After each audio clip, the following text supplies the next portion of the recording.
পূজার সব কাজ শেষ করার পর আমরা সবাই গেলাম ঠাকুর আনতে।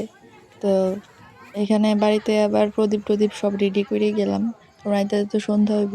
তো এখানে সবাই এলো যারা ঠাকুর আনতে চাইবো, তো কিছু যাবো বাইকে, কিছু অটো, কিছু গাড়ি। তো সবাই এখানে আছে।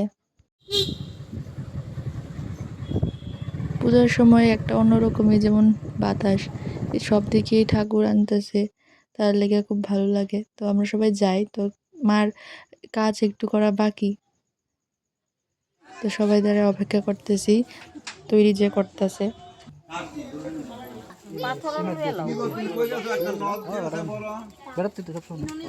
আর ঠাকুর আনতে আমরা অনেক তাড়াতাড়ি আইছি, কারণ পূজার ব্রাহ্মণ আইব 6টায়, তার লাগি।